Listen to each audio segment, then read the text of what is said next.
Goeiemôre, baie welkom by vanoggend se saamwees. Ek wil graag by jou hoor.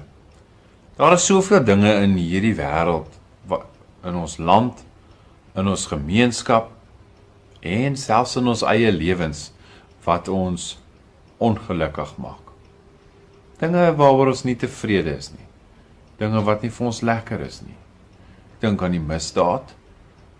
Ek dink aan die ekonomie, soms die politiek.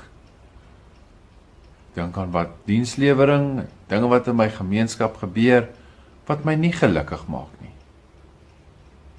En nou is die vraag, maar as ek vir 'n oomblik mag stil staan en myself mag vra, maar wat is dit wat my nog gelukkig maak?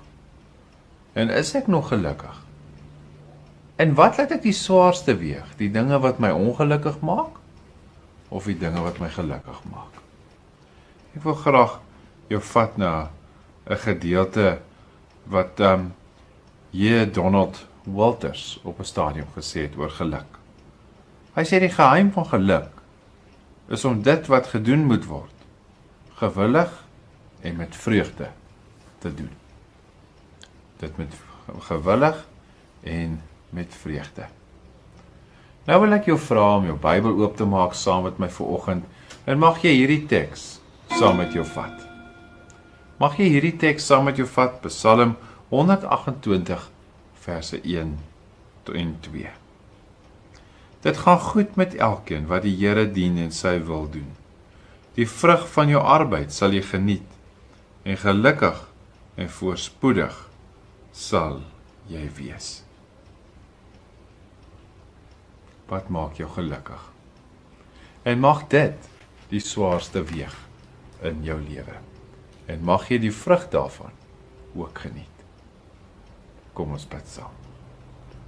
Here ons Here, baie dankie dat ek vandag hier mag sit en mag weet daar is soveel dinge in die lewe wat my gelukkig maak.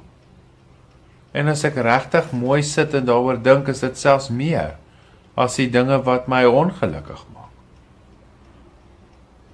Here, mag U my help dat dit die gewig is wat agter my is, wat swaarder weeg.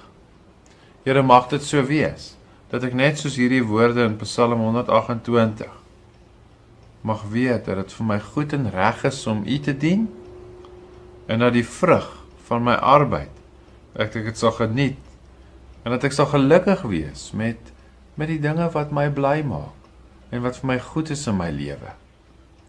Dankie daarvoor en dankie dat ek ook dit en soms ook hulle uit genade van U ontvang. En dat ek dan ook ten spyte van die dinge wat in die lewe verkeerd is vir my of my ongelukkig maak, dat ek ten spyte daarvan steeds soveel het om voor dankbaar en oor gelukkig te wees. Maak my oë oop, Here. Mag ek dit raak sien en mag ek dit opnuut waardeer. En mag dit my getuienis ook beïnvloed. Ek vra dit in Jesus naam. Amen. Mag jy jouself vandag vra, wat maak jou gelukkig? En mag jy dan ook daarop fokus en mag dit die swaarste weeg mooi bly.